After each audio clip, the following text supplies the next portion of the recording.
Hello दोस्तों, स्वागत है आपका आपके अपने यूट्यूब चैनल आदित्य क्लासेस में। तो दोस्तों आज की वीडियो में हम बात करते हैं इंपॉर्टेंट फैक्ट। तो दोस्तों इंपॉर्टेंट फैक्ट कौन कौन से होने वाले हैं। तो पहला फैक्ट है दोस्तों, क्या किसी संख्या में शून्य का गुणा किया जाए या शून्य में किसी संख्या से गुणा किया जाए तो गुणनफल शून्य प्राप्त होता है। मतलब दोस्तों किसी संख्या में हम शून्य का गुणा कर दें या किसी संख्या से हम शून्य का गुणा कर दें तो क्या होगा, उत्तर हमारा क्या होगा, शून्य ही आएगा। जैसे हमने दोस्तों इंपॉर्टेंट फैक्ट हम ऊपर लिख के लिखा, बी गुणा शून्य बराबर भी शून्य और शून्य गुणा बी बराबर भी शून्य। मतलब 3 का गुणा शून्य में कर दो या 3 का गुणा शून्य से 3 का गुणा कर दो तो भी क्या आएगा, शून्य ही आएगा। क्या आएगा, शून्य। तो दोस्तों हमने लिखा है 3 गुणा शून्य और शून्य गुणा 3। तो अब इसको उत्तर में क्या लिखेंगे हम, वहाँ पर भी शून्य शून्य ही आएगा दोनों में। तो हम लिख देंगे यहाँ पर भी शून्य और यहाँ पर भी शून्य। तो दोस्तों ये हो गया हमारा क्या, पहला फैक्ट। पहला फैक्ट क्या है दोस्तों, एक बार और आप ध्यान से सुन लीजिए। किसी संख्या में शून्य का गुणा किया जाए या शून्य में किसी संख्या से गुणा किया जाए तो गुणनफल शून्य प्राप्त होता है। ठीक है दोस्तों, सेकंड फैक्ट हमारा क्या है। सेकंड फैक्ट लिखा हमने शून्य बटे ए बराबर शून्य।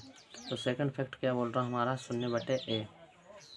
तो दोस्तों हमने लिखा है यहाँ पर क्या लिखा है, शून्य में किसी संख्या में भाग दिया जाए तो भागफल क्या होगा, शून्य प्राप्त होगा। मतलब किसी संख्या का भाग हम शून्य में देते हैं तो हमको क्या प्राप्त होगा, शून्य होगा।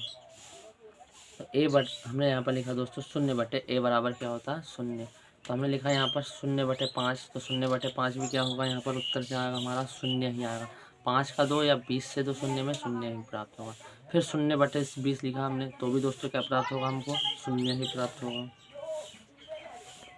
और दोस्तों शून्य बटे 551 में लिखा है तो क्या होगा, यहाँ पर शून्य ही होगा। ये होगा हमारा क्या, सेकंड फैक्ट। दोस्तों सेकंड फैक्ट क्या था हमारा दोस्तों, शून्य में किसी संख्या में भाग दिया जाए तो भागफल वो क्या प्राप्त होगा, शून्य ही प्राप्त होगा। अब दोस्तों हम तीसरे फैक्ट की बात करते हैं। तो दोस्तों तीसरा फैक्ट हमने लिखा है, किसी संख्या में शून्य से भाग दिया जाए तो भागफल अनंत प्राप्त होगा, इन्फिनाइट। मतलब दोस्तों किसी संख्या, मतलब हमने बी में शून्य से भाग देते हैं, हमने लिखा बी बटे शून्य। तो हम भाग देते हैं तो क्या प्राप्त होगा, हमको भागफल अनंत प्राप्त होगा। मतलब अभी तक हमने शून्य में किसी संख्या का भाग दिया था दूसरे फैक्ट में। अब हम क्या, किसी संख्या में शून्य से भाग दे रहे हैं तो हमने लिखा है इन्फिनाइट। तो हमने लिखा दोस्तों 15 बटे शून्य लिखा है। मतलब जब बी बटे शून्य लिखा है, मतलब किसी संख्या में हम शून्य से भाग दे रहे हैं तो क्या उत्तर आ रहा है, अनंत आ रहा है। तो 15 में हम जब शून्य से भाग देंगे तो क्या आएगा, तो भी अनंत आएगा। तो हम वहाँ पर भी लिख देंगे अनंत, इन्फिनाइट। अब दोस्तों क्या होगा, शून्य में फिर 6 में दे रहे हैं शून्य से तो भी क्या आएगा, अनंत ही आएगा। तो हम वहाँ पर लिख देंगे इन्फिनाइट। 49 लिखा हमने दोस्तों 4900 तो भी क्या आएगा, अनंत ही आएगा। तो ये लिख दिया हमने दोस्तों 4900 बटे शून्य। अब दोस्तों ये तो होगा हमारा कौन सा, तीसरा फैक्ट हो गया। पहला फैक्ट, दूसरा फैक्ट और तीसरा फैक्ट। अब चौथा फैक्ट क्या लिखा है दोस्तों, किसी संख्या के ऊपर अगर शून्य की घात, किसी संख्या के ऊपर शून्य की घात होने पर उसका मान 1 होता है। जैसे 1 के ऊपर हमने शून्य की घात लिखी तो क्या है, 1 है। किसी संख्या के ऊपर अगर शून्य की घात होने पर उसका मान क्या होता है दोस्तों, 1 होता है। जैसे हमने यहाँ पर 1 के ऊपर शून्य की पावर लगी है तो क्या होगा, उसका मान 1 होगा। वैसे ही 15 के ऊपर शून्य की पावर लगी है तो क्या हो जाएगा, 1 हो जाएगा।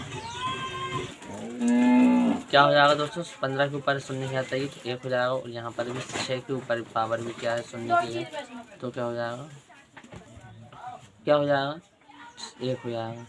दोस्तों इस प्रकार से करना, चारों फैक्ट आपको समझ में आया हो, बहुत ही आसान फैक्ट थे।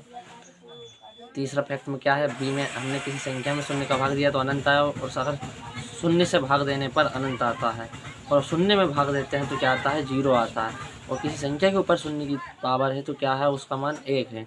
और दोस्तों किसी संख्या का हम आपस शून्य से गुणा करते हैं तो क्या आता है, शून्य आता है।